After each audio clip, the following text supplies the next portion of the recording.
मंच जब से अर्थदायक हो गए, तोतले भी गीत गायक हो गए, राजनैतिक मूल्य कुछ ऐसे घटे कि जेब कतरे तक विधायक हो गए। इतनी पैनी कलम जिस कवि ने लिखने का है, हौसला जिसके पास है, जोरदार तालियों से भाई तेज। खंडन करते करते हमारा भेजा ही खप गया, खंडन करते करते हमारा भेजा ही खप गया, गलती से एक अखबार में हमारे स्वर्गवासी हो जाने का समाचार छप गया। लोग फेसबुक, ट्विटर, व्हाट्सएप पर हमें श्रद्धांजलि पर श्रद्धांजलि दिए जा रहे थे और हम घर बैठे विधवा पेंशन की तरह लिए जा रहे थे। लोग फेसबुक, ट्विटर, व्हाट्सएप पर हमें श्रद्धांजलि पर श्रद्धांजलि दिए जा रहे थे और हम घर बैठे विधवा पेंशन की तरह लिए जा रहे थे। लोग दुखी थे, उनके चेहरे पर गम भी थे। तत्काल हमारी याद में एक शोक सभा बुलाई गई जिसमें अपनी मूल पहचान छुपाए हुए हम भी थे। खुद की शोक सभा में थे हम।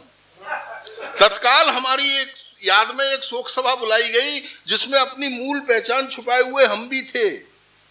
अपने बेतुके रुख को संभालते हुए और हमारे तैल चित्र पर एक मुरझाए हुए फूलों की माला डालते हुए एक क्षेत्रीय नेताजी बोले, शर्मा जी महान थे, इलाके की पहचान थे, साहित्य तो उन्होंने इतना रचा है कि इन बाकी बचे हुए कवियों के लिए कुछ नहीं बचा है।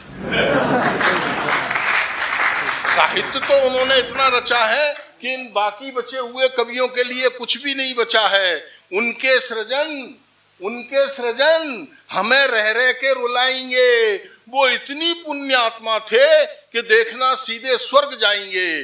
तभी स्वर्ग की दिशा में पुकारते हुए और हमारे तैल चित्र को निहारते हुए नेताजी बोले, शर्मा जी हमें हमारी मोहब्बत का सिला दे जाते, अकेले क्यों गए, हमें भी साथ ले जाते। तभी मेरे मुंह से निकल गया, नेताजी हम ये वादा नहीं निभा पाएंगे, हम कोई युधिष्ठिर थोड़ी है जो आप साथ जाएंगे।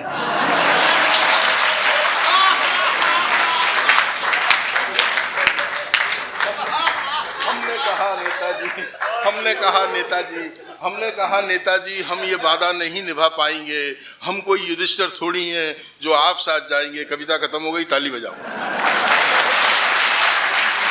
चलिए खाने पीने का भी समय हो गया है, एक कविता सुनाऊंगा। एक इसको बंद कर ले। एक कविता सुन लो दोस्तों। ये सारा मैंने जितना आपको सुनाया आपका मन लगाने के लिए सुनाया। अब एक कविता मैं आपको सुनाना चाहता हूं जो आपके दिलों पर छपे। यहां से अगर आप जाओ और कोई अगर पूछे कि रात काली करके आए हो, क्या लेके आए हो, तो तुम कह सको कॉलर ऊंची करके कि एक कविता लाए हैं हम। इजाजत हो तो मुझे दे दीजिए इजाजत। आपकी महफिल में मैं पहली बार आया हूं। जो है अच्छा, बिल्कुल कोई बस दुख इस बात का है कि आप यूपी के बाहर के लोगों को यश भारती नहीं देते। उसमें भी थोड़ी सी अगर तब्दीली कर लो आप तो कल्याण हो जाए। एक कविता मैं क्या दे सकता हूं आपको, एक कविता आप। स्वागत। मुझे नहीं पता कि मैं कविता लिखना जानता हूं, लेकिन मुझे ये पता है कि जब राजनीति के बड़े सचेतक सामने की कुर्सी पर बैठ के सुन रहे हो तो बात रखने का लहजा क्या होना चाहिए, तमीज क्या होना चाहिए। स्वागत। बस इस तमीज का नाम है तेज नारायण शर्मा। स्वागत तेज भाई। एक कविता आपके बीच में रखता हूं दोस्तों। लाल किला हर साल एक भाषण देता है। दीपक, हर साल लाल किला एक भाषण देता है। हमें 75 साल हो गए उन भाषणों को सुनते सुनते। ये हमारा दुर्भाग्य, इस लोकतंत्र का दुर्भाग्य, आपका दुर्भाग्य, देश का दुर्भाग्य है कि हर साल भाषण वही के वही रहते हैं, बस लोग बदलते जाते हैं। क्या बात।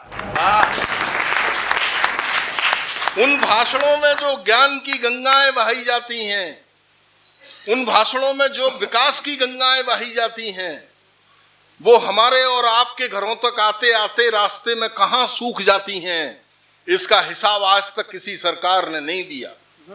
मैं आपको इशारों में बस वही हिसाब किताब रखना चाहता हूं। जहां अच्छा लगे भरपूर समर्थन करना, वरना खामोश होकर के भी सुन लोगे तो मैं अपने आप को सौभाग्यशाली मानूंगा। स्वागत है भाई, स्वागत। आप ये भाषणों का बोझ, आप ये भाषणों का बोझ जो हर साल हमारे कंधों पर डालते हैं, कभी सोचा भी है कि हम इसे कैसे संभालते हैं? वाह।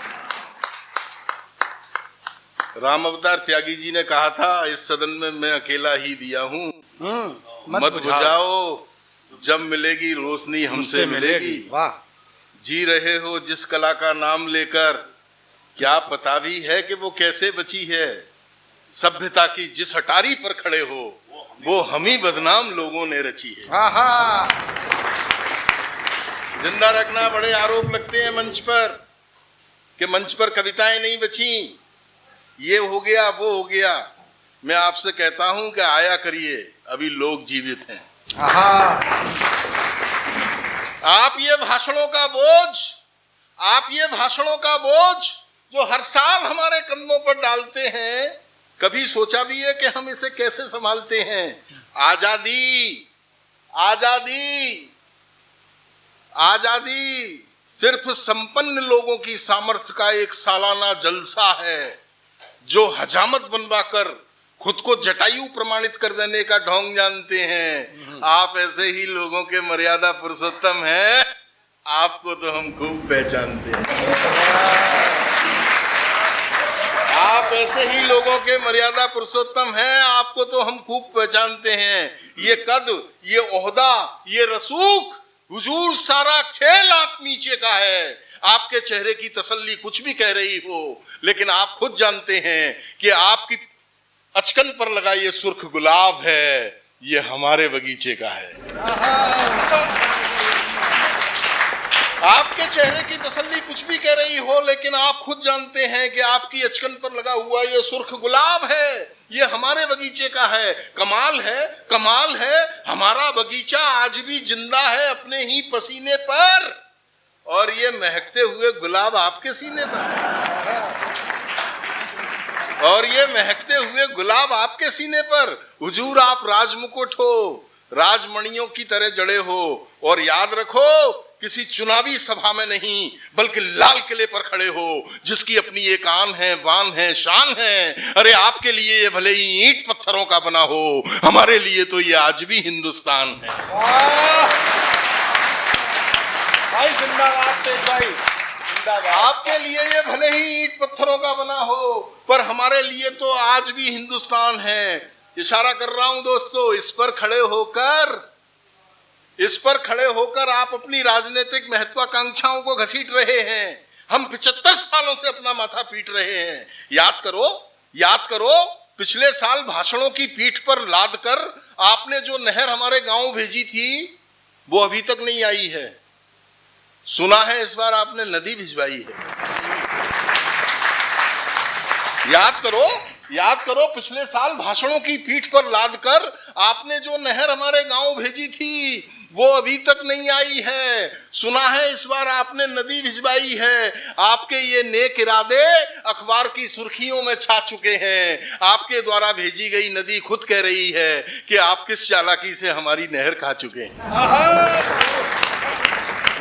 आपके द्वारा भेजी गई नदी खुद कह रही है कि आप किस चालाकी से हमारी नहर खा चुके हैं, और हम पर नदी और नहर दोनों का कर्जा चढ़ा है, और हमारा गांव अपनी प्यास हथेली पर लेकर जहां खड़ा था वहीं खड़ा है, जहां खड़ा था वहीं खड़ा है।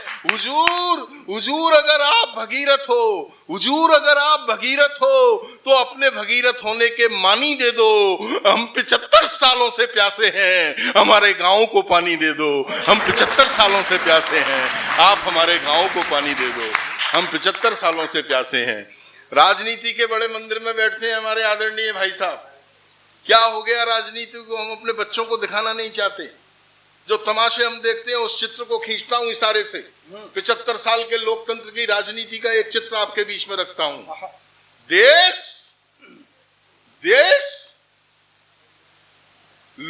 यदि देश लोकतंत्र का शरीर है, तो संसद उसकी आत्मा है। लेकिन इस आत्मा का मालिक आजकल परमात्मा है। वाह। सभासद एक दो लोग बजा रहे हैं, आप भी रहने दो। देश अगर लोकतंत्र का शरीर है, देश अगर लोकतंत्र का शरीर है, तो संसद इसकी आत्मा है, लेकिन इस आत्मा का मालिक आजकल परमात्मा है। सभासद ऐसे ऐसे करतब दिखा रहे हैं, चिड़ियाघर और सर्कस वाले भी सीखने आ रहे हैं। आजाद भारत के अंदर, पढ़े लिखे लोगों इशारा कर रहा हूं, आजाद भारत के अंदर गांधी जी छोड़ के गए थे 3 तरह के बंदर। गांधी जी के जाते ही बंदरों की फौज हो गई, देखते ही देखते मौज हो गई। बंदर भी समझ गए कि गांधी का बंदर होना कितना फायदे का धंधा है। यही कारण है कि हर बंदर की ये किस्किंदा है।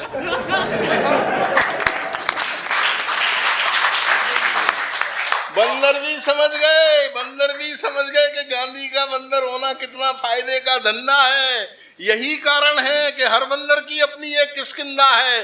दांत किटकिटा रहे हैं, दांत किटकिटा रहे हैं, जमीन खोद रहे हैं, कटी हुई पूंछ हाथ में लेकर चीख रहे हैं, इसे पोषित कर दो। हम हरकतों से भले ही लंगूर हैं, पर आप हमें हनुमान घोषित कर दो। हम हरकतों से भले ही लंगूर हैं, पर आप हमें हनुमान घोषित कर दो। और इटावा के लोगों, 4 पंक्तियों में आपकी तरफ से सौंपता हूं इस राजनीति को, मुझे विदा करना तालियों के साथ, कि जो किए गए थे उन वादों का क्या हुआ, जो किए गए थे उन वादों का क्या हुआ, हुकूमत के नेक इरादों का क्या हुआ। मजलूम को तो टांग आए सूली पर, मुल्क के रईस जादों का क्या हुआ, मुल्क के रईस जादों का क्या हुआ, मुल्क के रईस जादों का